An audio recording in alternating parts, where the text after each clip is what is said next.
Noli Locsin finds an opening. Sa nga atake, pinapaan tira, wala. Rebound, nakuha niya. Inilagay yung bola, wala.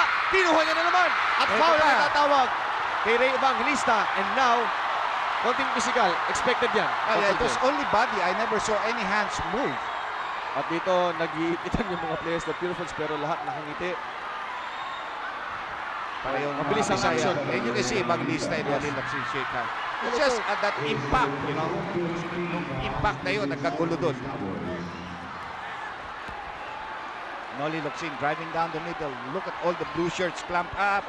Black. Kuha ulit ang rebound. Ayan ang kalakasan. Eto, hinampas. And you can see those extra motions of the hands. But that's it.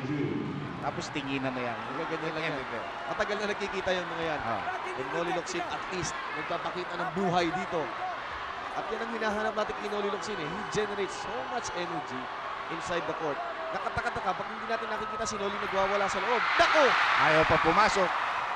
Noli's been struggling tonight. He's had you know, if he had played anything decent, they would have been very comfortable with this lead. Meanwhile, kaya ang tinatanong ni Barela kay Dindo, siguro not to bother the shooter because alam mo si Dindo may ugali niya. No? Hindi naman yung ugali niya yan. Gusto niya mang ilang eh. And Barela is warning him. Actually, kung ako, hindi ako warning him. I'll just give another free throw. No, not a technical, but an extra free throw because if the guy missed, give him the extra free throw. Missing the second free throw.